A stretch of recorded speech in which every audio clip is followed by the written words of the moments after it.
Mike Jackson, who picked up his very first win inside the octagon on Saturday. There he is. There he is. There's the T-shirt, and he is, I'm assuming, a very happy man on this Monday afternoon. Mike,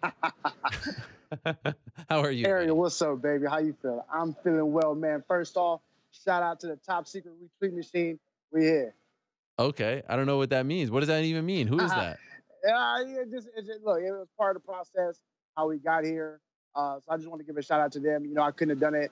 You know, it wasn't a solo mission. It was a team effort by everybody involved, and I just want to give a shout out to them.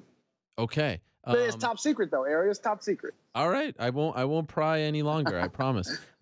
So you win, and I talked to you a little bit, but I feel like the new news has to be addressed first because you win, you're Right. basking in the glow of the victory. It was dominant. You set out what you set out to do, and you're playing to the crowd. It's all good. You're backstage, you're happy. And then Yeah. you get this browbeating. You get criticized by the boss, by Dude, Dana White. What was your I reaction when you was heard that? I was I was trying to look. I told everybody after the fight I was going to get some Chicago deep dish. I couldn't even enjoy it, you know. And it was one of those things where I was confused because all I kept hearing was I was taunting and showboating. And look, that's not my character. Like that's not my style, you know. And so I was confused by all of this. And then I hear what Dana White is saying. He's running his mouth. Look, I know Dana's emotional. He's like a little girl sometimes, and he gets in his feelings. But when you have a platform like that, you need to take a step back, you know? And I just didn't understand it. Okay, so why do you feel like he felt that way? Why do you think? Like, did you have a conversation with him? He seemed really mad at you. No. Yeah, so what I think it is, it was sort of my style. I guess it was a little bit different. You know, look, I was going out there to get the first round knockout, and I told people beforehand, I was like, CM Punk, he's a tough cat. You know, I landed some solid shots, I rocked him, I landed the solid elbows and hurt him, but he never went to the ground. And for me, I'm not gonna run in and try to get a finish on someone and get caught with something silly, and then I'm a meme forever in MMA. You know, so I played the smart role and I kept my distance, you know. And then after the first round, he didn't go down. I was like, well, I didn't get the first round knockout. Plan B was to beat him up. And I told everybody beforehand, I was like, all I want to do is beat him up nice enough where he doesn't want to do this anymore. And that's what I did. I never went to hurt the guy. And what I've learned through all of this is that Dana White and MMA fans, you guys are savages, man. It's like they wanted me to get this dude some severe CTE. And I was like, this guy has a family to feed. He has someone to go home to. And I would feel bad if I sent him to the emergency room with just the bumps and the bruises and the cuts on his face. And they wanted me to get this dude like severe brain damage, you know? And I'm not about that life. I guess, you know, fighting isn't really meant for me. I don't have that savageness like I used to when I was younger. Um, is it your understanding now that you are not welcome back to the UFC? I don't know. You know, I think I reached out to him. I want to talk to him and get his perspective. And I guess he Who's felt him, by that, the you way? know, when Who's him? Dana? Dana, Okay, okay, okay. yeah, I guess, you know, I want to get his perspective, you know, why he felt that I was taunting and showboating because I was doing none of that. One of the things that stood out to me, he said that I was throwing like these bolo punches. And they took, like, even the fans, I guess, they took that as a sign of me taunting him. And it wasn't that. Like, look, when you're on top of someone and you're punching them, I'm all about effective and efficient striking. I'm not just gonna get on top of you and just start throwing punches, and then you're blocking all of the punches. My shoulders get tired, and then I'm burnt out. So what I was doing was trying to find the holes, whether it be the head shots or the body shots, to open. If you go back and look at the fight, when I had my hand, I guess I had my hand up in the air and I was kind of like whirling it around or whatever. I was kind of distracting him to find the opening on his body. And if you go back and watch the fight, those shots landed. You know what I'm saying? And then people were complaining about me looking away and when I was punching him. When did it become disrespectful to not look at someone when you punch them? I don't understand what that even means, you know. But when I was looking away, I was looking at my corner. I had UFC Hall of Famer Pat Miletich in my corner, giving me solid instruction. I had crew Bob Perez in my corner, giving me solid instruction. You know, so it's not, again, this disrespect and this taunting. I don't understand where it's coming from. And then as far as the internet goes, it's like all of these MMA fans or UFC fans, they're followers. Dana White say something and then they run with it as opposed to developing their own opinions on the fight. Hmm. Did the aftermath, the comments, did it sort of sour your mood. You know, this has been a 2-year journey for you to get this fight, to actually make the fight happen, and then you win in his hometown. You should probably be on cloud nine, and then this comes out, you know, an hour or two later. Did it sour your feeling in the aftermath?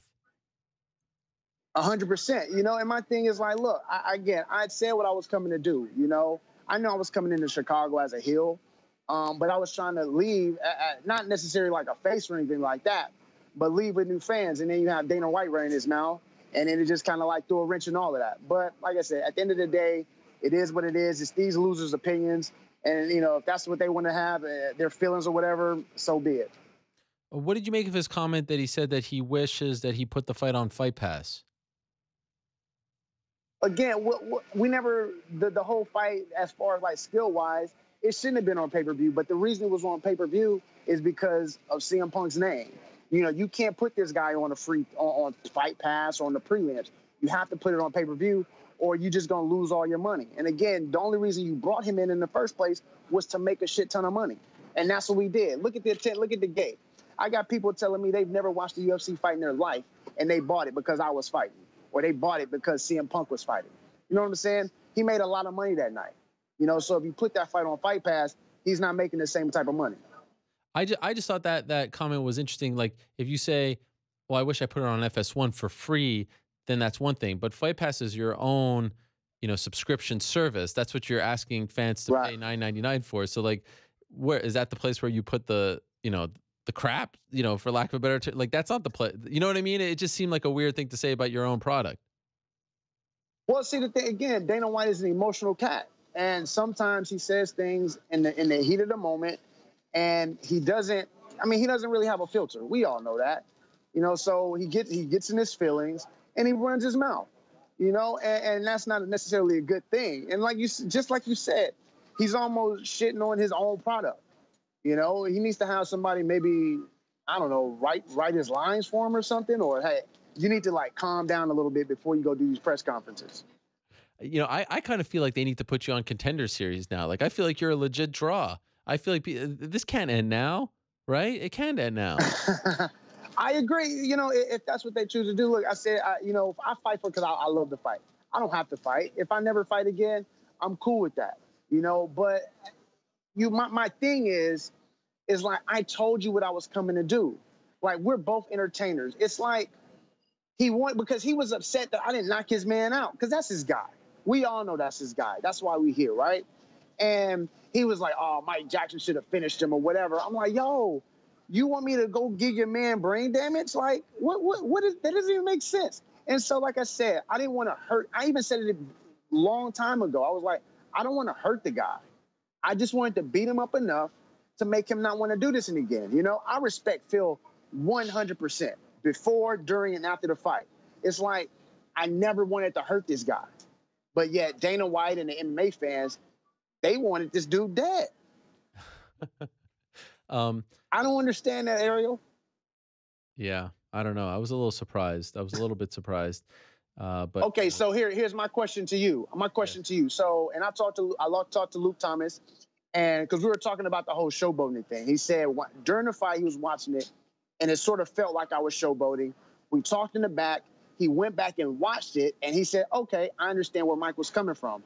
What was your thought? Did you feel I was showboating and taunting?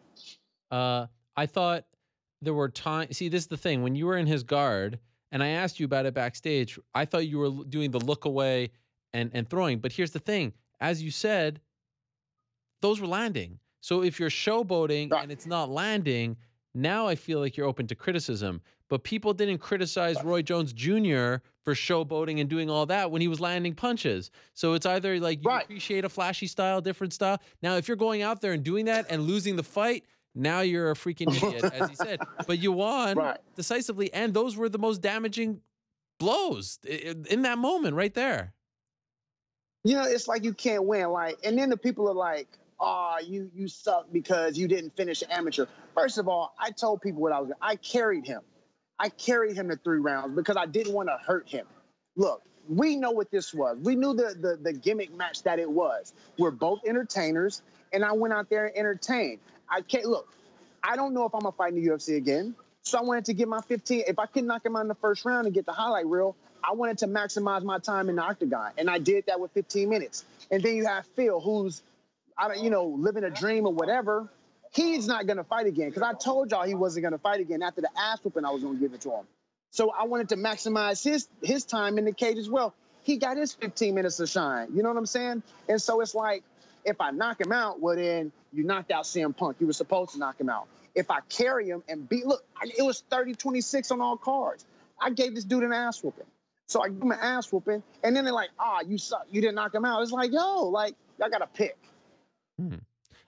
So let me ask you about the aftermath, because I saw that you posted a photo of you two talking. It seemed like you were backstage. What, if anything, did you say to each other there? Well, I just wanted to reiterate to him, is like, look, man, like I said to before, this was nothing personal. I 100% respect any man willing to step into the cage and fight. You know what I'm saying? And I saw him and I was like, look, man, I respect you. Again, there was no taunting or showboating. You know, that's not my style at all. So when I ran into him, I said, hey, man, all the love, all the respect. I hope you're well. I respect you 100%. And he has enough heart to fill the United Center. 100%, man. Because I hit this dude with some heat in the first round. And again, he never went down. I hurt him. I know I hurt him. But he never left his feet. You know what I'm saying? And so, like I said, the dude has all the heart and all the toughness. And I respect this man forever. By the way, I can't recall the last time I saw Pat Miletich cornering someone at a UFC fight. How did you pull that off? And do you know the answer to that question? Because I'm the truth. That's how I pulled it off. When is the last time? And that was the other thing as well. You know when's the last time he? I don't know. Okay, crazy. Look, Pat's old. I don't know when the last time. Probably when his younger days. Right. How did you score that? You just asked him and he did it. Did you actually train with him for this fight? I did. We did get some work in. I trained obviously at Houston Muay Thai with Bob Perez, who also, we see him in the corner, Derek Lewis. But then I spent time out in Fortis MMA with Coach Safe, who we saw this weekend as well. And, to be honest with you, I feel Coach Safe, we wrapped everything up. Again, plan B was to just have fun out there, and I did exactly that. And I want to credit this to Coach Safe because we had a solid game plan going to the fight, and I stuck with it 100%. And then as far as Coach Pat goes, he implemented and gave me some tools, and we utilized those as well. For him, we utilized the elbows very well. That was his game plan. And I mean, I'm not an elbow thrower. I like to throw these hands. And working with Pat, he was like, yo, no, we need to close the distance, work the elbows. And that's what I did. I followed the game plan to the T. Even the takedown, we was like, hey, if we get taken down, don't worry about it. We get back up.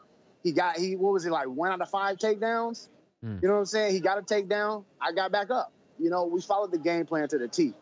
Safe, one of the nicest and maybe one of the most underrated coaches in the game. So you really had a really good group surrounding you there. By the way, did Derek Lewis give you a shout? Did he give you any love afterwards?